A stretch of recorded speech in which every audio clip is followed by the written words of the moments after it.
Hello and welcome friends to Lakshya academy. आज की इस वीडियो में हम मंथली करंट अफेयर के बारे में बात करेंगे अप्रैल 2022 के। यह करंट अफेयर एमपीपीएससी, पीईबी, पटवारी और बैंकिंग एग्ज़ाम के लिए बहुत ही इंपॉर्टेंट है। चलिए हम वीडियो को स्टार्ट करते हैं। अगर आपको ये वीडियो अच्छा लगता है तो इस चैनल को सब्सक्राइब करें और बेल आइकन को प्रेस करें, इससे आगे आने वाले सभी वीडियो आपको मिलते रहेंगे। आप हमारे टेलीग्राम ग्रुप से भी जुड़ सकते हैं और हमारे फेसबुक पेज से भी जुड़ सकते हैं, इसका लिंक ये दिया हुआ है। चलिए, rising and accelerating MSME performance किस वैश्विक संस्था द्वारा समर्थित है? इसका करेक्ट आंसर हो जाएगा वर्ल्ड बैंक। विश्व बैंक द्वारा यह योजना समर्थित है। केंद्रीय मंत्रिमंडल ने एक नई योजना rising and accelerating MSME performance के लिए $808 मिलियन की मंजूरी दी है। इसका उद्देश्य क्या दोस्तों? इसका उद्देश्य है कि जो एमएसएमई है के बाजार और ऋण तक जो पहुंच है उसको सुधारना है। यह संस्थानों और शासन को मजबूत करने और बाजार तक पहुंच का समर्थन करने पर केंद्रित है। वर्ल्ड बैंक दुनिया का वित्त पोषण करने वाली संस्था है जो सभी देशों को वित्त और धन मुहैया कराती है। तो अगर एग्जाम में आ जाता है कि किस वैश्विक संस्था द्वारा समर्थित है RAMP, तो उसका आंसर हो जाएगा वर्ल्ड बैंक। नेक्स्ट, रेलवे के किस खंड ने पूरे क्षेत्र में 100% विद्युतीकरण पूरा कर लिया है? इसका आंसर हो जाएगा कोंकण रेलवे। कोंकण रेलवे ने हाल में ही 100% अपना इलेक्ट्रिफिकेशन का काम पूरा कर लिया है। इसने सतत विकास के लिए नए मानक स्थापित किए हैं।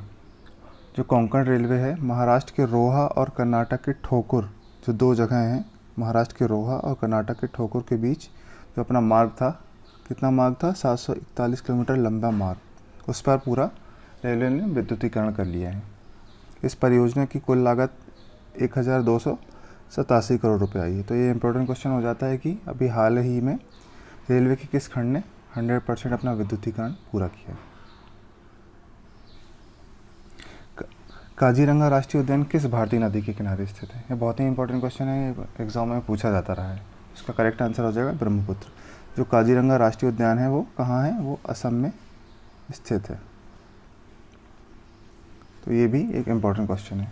काजीरंगा राष्ट्रीय उद्यान असम में एक संरक्षित क्षेत्र है जो ब्रह्मपुत्र नदी के किनारे फैला हुआ है। तो कभी कभी एक क्वेश्चन आ जाता है कि काजीरंगा राष्ट्रीय उद्यान कहाँ है, तो उसका एक आंसर हो जाएगा असम में। और कभी ये आ जाता है कि किस नदी के किनारे पे फैला हुआ है, तो वो उसका आंसर हो जाएगा ब्रह्मपुत्र नदी। तो एक क्वेश्चन से हम कई क्वेश्चन सॉल्व कर सकते हैं। इस राष्ट्रीय उद्यान में 2022 में 14वीं राइनो जनगणना को सफलतापूर्वक कर लिया है और ये भारत का इकलौता है जिसमें एक सींग वाले गैंडे पाए जाते हैं। सबसे ज़्यादा 2018 के आंकड़ों से एक सींग वाले गैंडों की संख्या में 200 की वृद्धि हुई थी, जिसमें 903 मादा, 750 नर, किशोर श्रेणी और बछड़ों के साथ एक सींग वाले गैंडों की कुल आबादी 2613 है। तो इसमें हमको क्या फैक्टर याद रखना है कि एक सींग वाले गैंडों की कुल आबादी 2613 है। लोकसभा ने किस शहर के 3 नगर निगमों को एक इकाई में विलय करने के लिए एक विधेयक पारित किया है? ये हाल में ही बहुत ही न्यूज़ में बना था ये मुद्दा, तो इसका आंसर हो जाएगा दिल्ली। लोकसभा ने दिल्ली नगर निगम विधेयक पारित किया। क्यों किया? इसका कारण था कि ये तीनों अलग अलग थे जो बेहतर योजना और संसाधनों के इष्टतम उपयोग के लिए एक एकल और एकीकृत इकाई में इसको एकीकृत करने का प्रयास करता है। इससे क्या हुआ कि तीनों पहले अलग अलग थे, अलग अलग उनको वित्त पोषण किया जाता था, अलग से उनकी लीगल पास होती थी। पर अब इस बिल से एकीकृत निगम को और अधिक स्वायत्तता मिलने की उम्मीद है, इसलिए लोकसभा में केंद्र सरकार ने इस बिल को पारित कर दिया और दिल्ली के तीनों नगर निगमों को एक निगम में विलय करने का विधेयक पारित कर दिया। नेक्स्ट क्वेश्चन है, किस बैंक ने सिटी बैंक के भारतीय उपभोक्ता बैंकिंग कारोबार का अधिग्रहण किया है? इसका करेक्ट आंसर हो जाएगा कि एक्सिस बैंक ने अमेरिकी बैंक जो सिटी ग्रुप के भारतीय उपभोक्ता बैंकिंग व्यवसाय का अधिग्रहण कर लिया है। ये भी एग्जाम में इम्पॉर्टेंट क्वेश्चन है। इस बिक्री में क्रेडिट कार्ड, खुदरा बैंकिंग, धन प्रबंधन और उपभोक्ता ऋण के 12,325 करोड़ रुपए के व्यवसाय शामिल हैं। तो एक्सिस बैंक ने सिटी बैंक के भारतीय जो उपभोक्ता थे उनका जो कारोबार है उसका अधिग्रहण कर लिया है, वो एक्सिस बैंक के अंतर्गत माना जाएगा। किस संस्था ने digital platform fast and secure transmission of electronic record faster launch किया है? इसका आंसर है भारत का सर्वोच्च न्यायालय। इसकी ज़रूरत क्यों पड़ी? क्योंकि अभी तक जो भी सुप्रीम कोर्ट के आदेश होते थे वो पहुंचने में जहाँ पे न्यायालयों में या फिर जेलों में बहुत टाइम लग जाता था। इसके लिए सुप्रीम कोर्ट द्वारा आदेशों की ई प्रतियाँ भेजने के लिए इसका एक उपयोग किया जाएगा। एक डिजिटल प्लेटफॉर्म है जिसकी लॉन्च किसने किया? भारत के मुख्य न्यायाधीश NV रमन्ना ने। इसका एक ही कारण है कि एक सुरक्षित इलेक्ट्रॉनिक संचार चैनल के माध्यम से जो तत्काल पार्टियों को आदेशों की ई प्रतियाँ भेजने के लिए किया जाए, जिसमें न्याय में देरी ना हो पाए। इसका मेन उद्देश्य था कि न्याय को जनता के लिए सरल और सुलभ बनाना है। इस न्यायालय में सभी प्रकार के आदेश शामिल हैं। जो भी सुप्रीम कोर्ट आदेश देगा वो सारे आदेशों की ई प्रतियाँ भेजने में से सहायता मिलेगी। किस नियामक संस्था ने मंथन नामक ऑडियोथॉन लॉन्च किया? मंथन नामक ऑडियोथॉन किसने लॉन्च किया? इसका करेक्ट आंसर है सेबी ने। सेबी की चेयरपर्सन माधुरी पुरी बुच।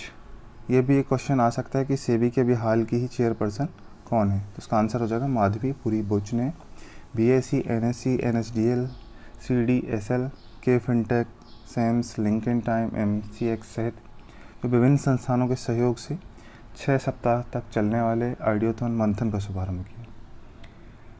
इसका मंथन का लॉन्च करने का आइडिया इसलिए था क्योंकि यह भारत में प्रतिभूति बाजार जो शेयर मार्केट है उससे विचारों और नवीन समाधानों के एक सेट के निर्माण में सहायता करेगा। उसका मेन लक्ष्य था कि जो शेयर मार्केट है, प्रतिभूति बाजार है, उसको नवीन समाधान की ओर ये अग्रसर करेगा निर्माण में।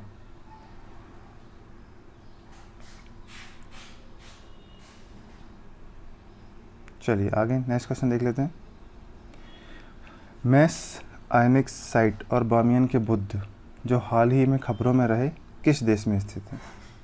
ये हाल में ही बहुत चर्चा में रहा, ही अफ़गानिस्तान में स्थित है।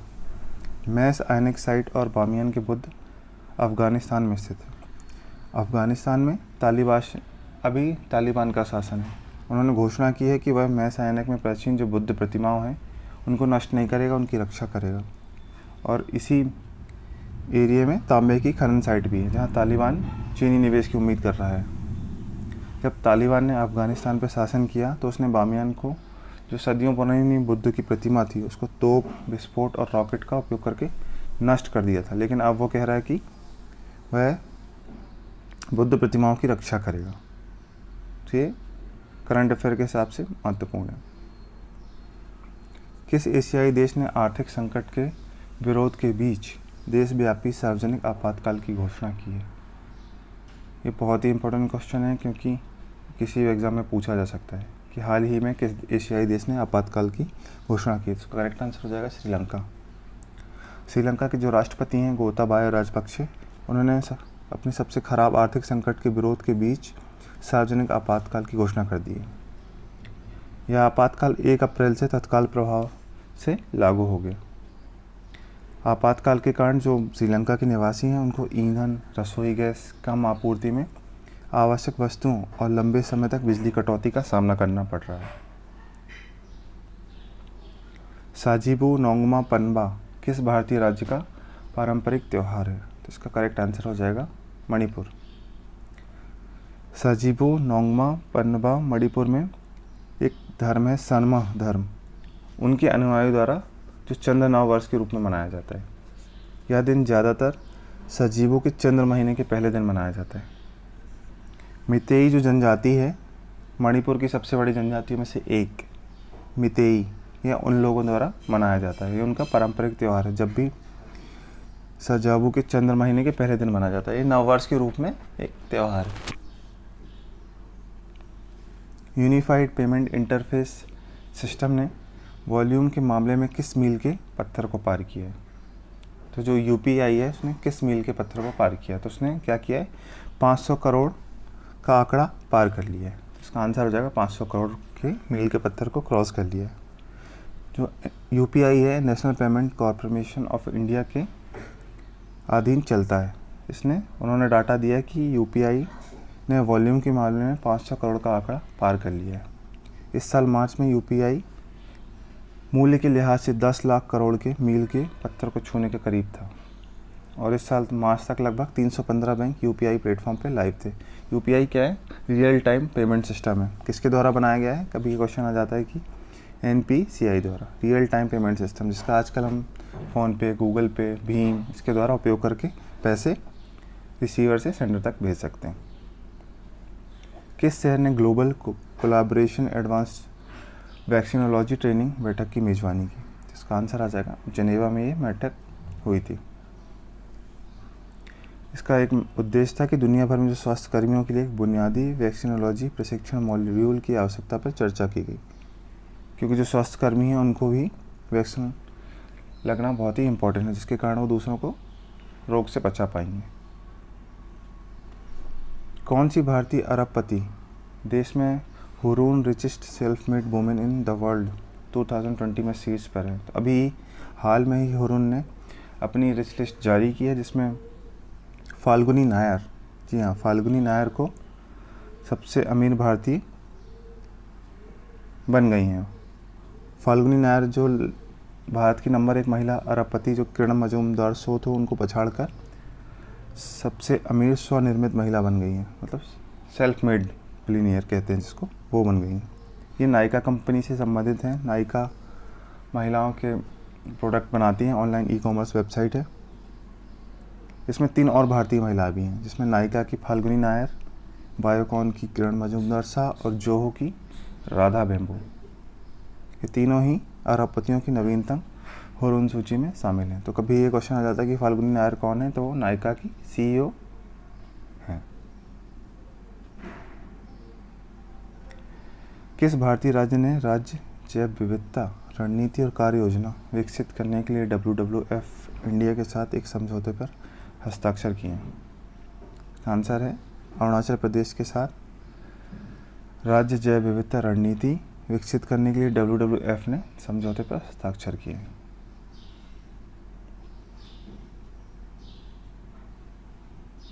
भारत में प्रसारण से संबंधित सेवाओं के लिए लॉन्च की गई नई वेबसाइट का नाम क्या है? इसका नई वेबसाइट का नाम है अपना पोर्टल प्रसारित करें। अभी तक क्या होता था कि तेज़ी से फाइलिंग नहीं हो पाती थी, अलग अनुमति, लाइसेंस और पंजीकरण के लिए आवेदन के लिए कोई व्यवस्था नहीं थी। अब क्या होगा? प्रसारण, लाइसेंस, अनुमति और पंजीकरण के लिए आवेदनों की तेज़ी से फाइलिंग और प्रसंस्करण सुनिश्चित करने के लिए सरकार ने एक नई प्रसारण सेवा वेबसाइट लॉन्च की है। इससे क्या होगा? एप्लीकेशन ट्रैक कर पाएंगे, शुल्कों की गणना करने और भुगतान करने में आसानी हो जाएगी, जिससे और भी तरीके से इसमें तेज़ी आएगी। विक्टर ऑर्बन को किस देश के प्रधानमंत्री के रूप में चुना गया?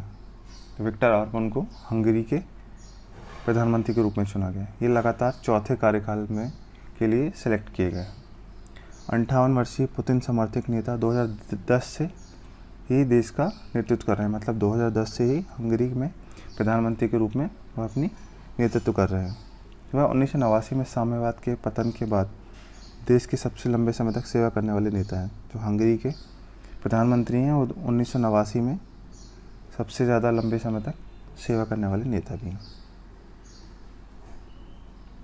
कौन सा केंद्रीय मंत्रालय स्टैंड अप योजना की देखरेख रखता है? तो स्टैंड अप योजना वित्त मंत्रालय के तहत गठित की गई थी और उसकी देखरेख भी वही करता है। इस स्कीम का उद्देश्य क्या था?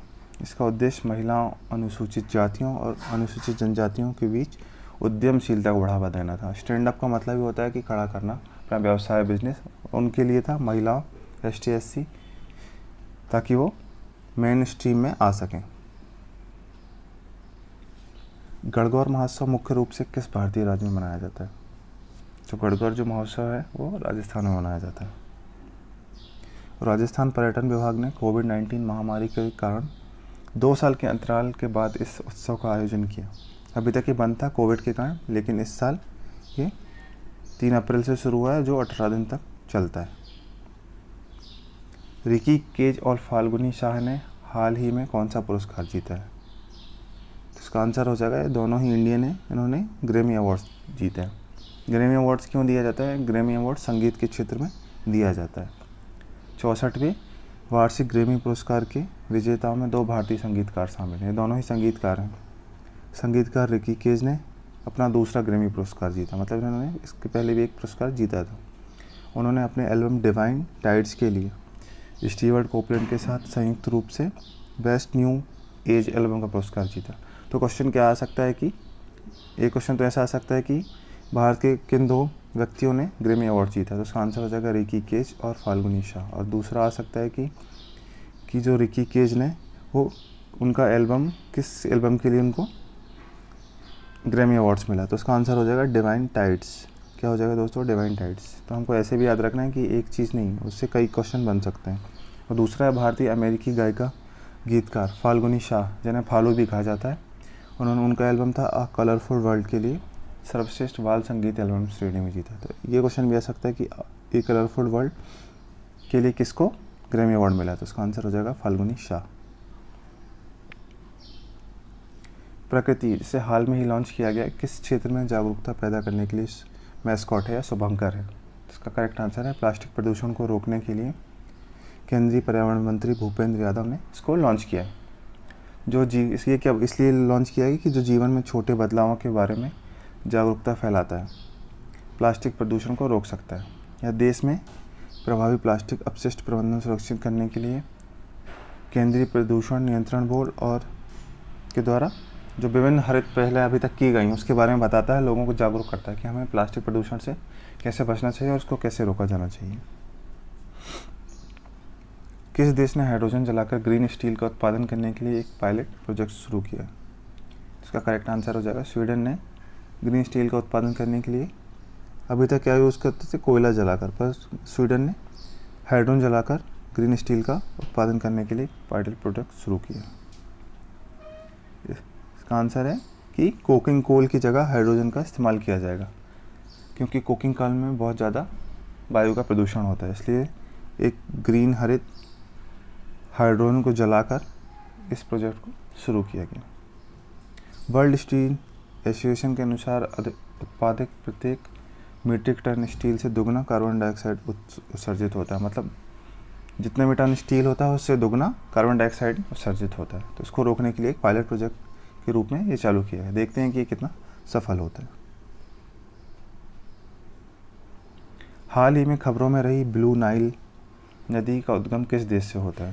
तो ये भी इम्पोर्टेंट क्वेश्चन है कि ब्लू नाइल नदी एक नाइल रिवर है, एक ब्लू नाइल रिवर है, कि ये कहाँ से उद्गम होती है? तो इसका आंसर हो जाएगा इथोपिया। तो नील नदी की सहायक है ब्लू नाइल नदी, इथोपिया में टाना झील से निकलती है। जो ब्लू नाइल नदी है वो नील नदी की सहायक भी नदी है और ये इथोपिया में टाना झील से निकलती है और इथोपिया और सुडान से होकर जाती है। ये अभी चर्चा में क्यों है? क्योंकि इस नदी पर एक जहाज़ की दुर्घटना में 23 लोगों की मौत हो गई, जिनमें सभी महिलाएं थीं। इसके लिए महत्वपूर्ण है। ब्लू नाइल अफ्रीकी देशों में लोगों और सामानों के लिए एक महत्वपूर्ण परिवहन मार्ग है। तो इथोपिया में है स्थित ब्लू नाइल नदी और ये टाना झील से निकलती है। ये हमें याद रखना है, ये इंपॉर्टेंट फैक्ट है।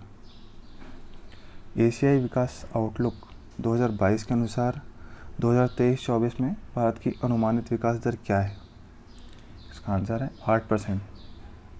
इसने दक्षिण एशिया की सबसे बड़ी अर्थव्यवस्था भारत को चालू वित्त वर्ष में 7.5% और अगले वर्ष 8% बढ़ने का अनुमान लगाया है।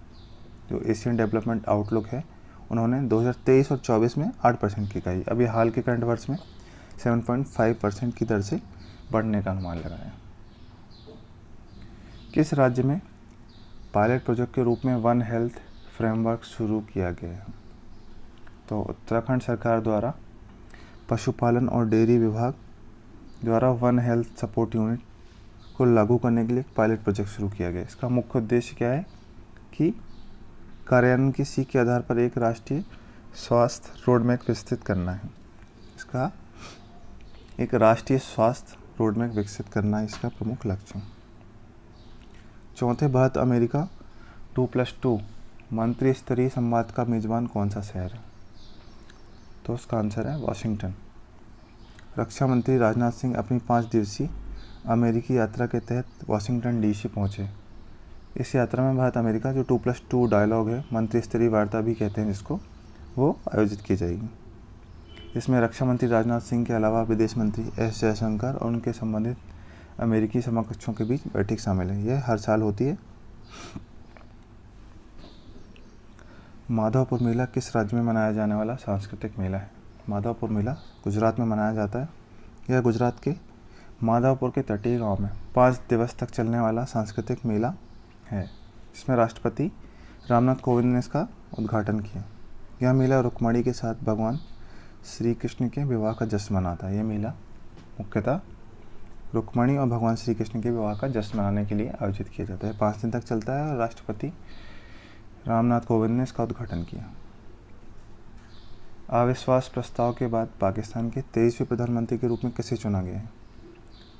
इसका आंसर है शहबाज शरीफ।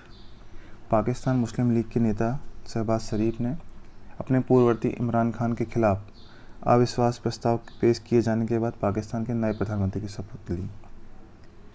ये 3 बार के पूर्व प्रधानमंत्री जो नवाज शरीफ थे उनके छोटे भाई हैं और 23वें प्रधानमंत्री चुने गए हैं पाकिस्तान के। तो ये भी इंपॉर्टेंट क्वेश्चन है कि पाकिस्तान के प्रधानमंत्री के रूप में किसे चुना गया है? इसका आंसर हो जाएगा शहबाज शरीफ। उनकी पार्टी का नाम भी पूछा जा सकता है कि किस पार्टी से वो संबंधित हैं। इसका आंसर हो जाएगा पाकिस्तान मुस्लिम लीग एन। विश्व में सोने का सबसे बड़ा उपभोक्ता देश कौन है? इसका करेक्ट आंसर है चीन। चीन के बाद भारत दुनिया का दूसरा सबसे बड़ा सोने का उपभोक्ता है। उच्च मांग के कारण 2021-22 के वित्तीय वर्ष के दौरान भारत का सोने का आयात 33% बढ़कर 46.14 बिलियन हो गया। भारत में सोने की खपत पे वर्ल्ड में दूसरे नंबर पर है।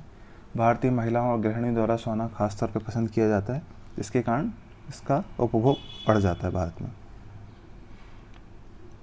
किस संगठन ने अंतर्राष्ट्रीय अंतरिक्ष स्टेशन के लिए पहला पूर्ण निजी अंतरिक्ष यात्री मिशन लॉन्च किया है? इसका आंसर स्पेसएक्स ने। स्पेसएक्स ने अपना पहला पूर्ण निजी अंतरिक्ष यात्री मिशन लॉन्च किया है। स्पेसएक्स फॉल्कन 9 रॉकेट ने ह्यूस्टन बेस्ड कंपनी एक्सम स्पेस के एक मिशन AX-1 को लॉन्च किया है।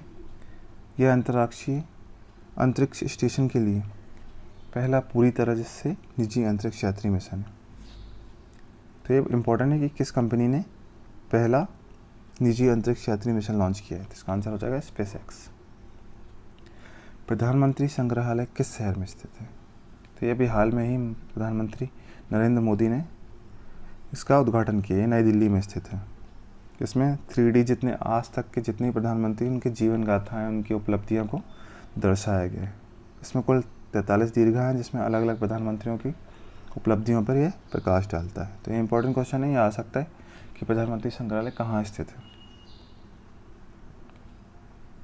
विश्व बैंक के अप्रैल अपडेट के अनुसार वित्त वर्ष 2022-23 के लिए भारत का GDP पूर्वानुमान कितना है?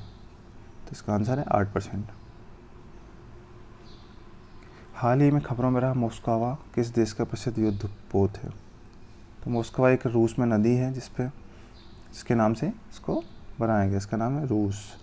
रूस की सैन्य शक्ति का प्रतीक 510 क्रू मिसाइल क्रूजर मोस्कोवा को यूक्रेन की मिसाइलों ने नष्ट कर दी है। हाल में ही चर्चा में क्यों रहा? क्योंकि यूक्रेन की मिसाइलों ने इस युद्धपोत को नष्ट कर दिया और ये डूब गया। 12,490 टन वजनी यह पोत द्वितीय विश्व युद्ध के बाद से डूबने वाला सबसे बड़ा रूसी युद्धपोत है। तो ये भी और इम्पोर्टेंस जाता है क्योंकि हाल में ही रशिया और यूक्रेन में युद्ध चल रहा है। हाल ही में खबरों में रहा नेपच्यून मिसाइल सिस्टम किस देश से जुड़ा है? इसका आंसर है यूक्रेन। यूक्रेन द्वारा यह प्रणाली अपनाई जाती है और नेपच्यून मिसाइल प्रणाली को 2021 में यूक्रेनी बलों में शामिल किया गया था। इसकी रेंज क्या है? यह एक तटीय जहाज रोधी क्रूज मिसाइल है जो 300 किलोमीटर की रेंज में नौसेना को जहाज़ को नष्ट करने में सक्षम थी। ये 300 किलोमीटर तक हमला कर सकती है और यह जल पे चलने वाले जहाज़ों को नष्ट करने में सक्षम है। माइग्रेशन ट्रैकिंग सिस्टम एप्लीकेशन विकसित करने वाला पहला राज्य कौन सा है? करेक्ट आंसर है महाराष्ट्र। महाराष्ट्र सरकार ने जो प्रवासी कामगार हैं उनकी आवाजाही को मैप करने के लिए वेबसाइट आधारित एप्लीकेशन विकसित किया है। इसका मुख्य उद्देश्य है कि जो प्रवासी कामगार होते हैं वो काम की तलाश में राज्य को छोड़कर दूसरे राज्यों में चले जाते हैं, तो उनका डेटा हमें मिल पाए इसके लिए ये एप्लीकेशन विकसित किया है। राज्य के महिला एवं बाल विकास विभाग ने नवंबर में इसे जो 6 आदिवासी आबादी है सबसे ज़्यादा जो माइग्रेट करती हैं उनमें यह लॉन्च किया था। Global Ayush investment and innovation summit 2022 का मेजबान कौन सा शहर है? इसका आंसर हो जाएगा गांधीनगर में यह आयोजन किया गया था। आयुष मंत्रालय द्वारा इस क्षेत्र में निवेश की तलाश करने और भारत को पारंपरिक जो चिकित्सा पद्धति है उसके केंद्र के रूप में विकसित करने के लिए आयोजन किया गया था। यह गुजरात के गांधीनगर शहर में आयोजित किया गया। आयुर्वेद, योग, प्राकृतिक चिकित्सा, यूनानी, सिद्धा और होम्योपैथी। आयुष, जिसे हम आयुष कहते हैं, मंत्रालय को 28 कंपनियों से 6000 करोड़ के लेटर ऑफ इंटेंट प्राप्त हुए। इससे देश भर में 5.5 लाख अधिक रोजगार सृजित करने में हमें मदद मिलेगी। भारत का पहला शुद्ध ग्रीन हाइड्रोजन प्लांट किस राज्य में स्थापित किया गया?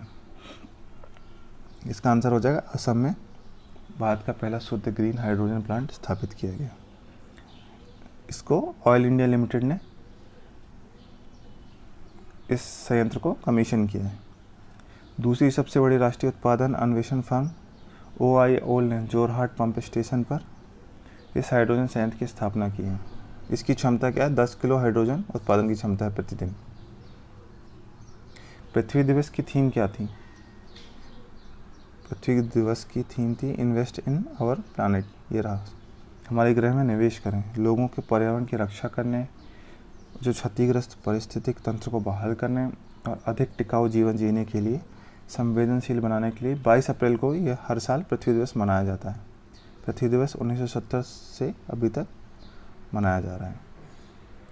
नीति आयोग का नया अध्यक्ष किसे नियुक्त किया गया? अध्यक्ष नहीं, उपाध्यक्ष किसे नियुक्त किया गया?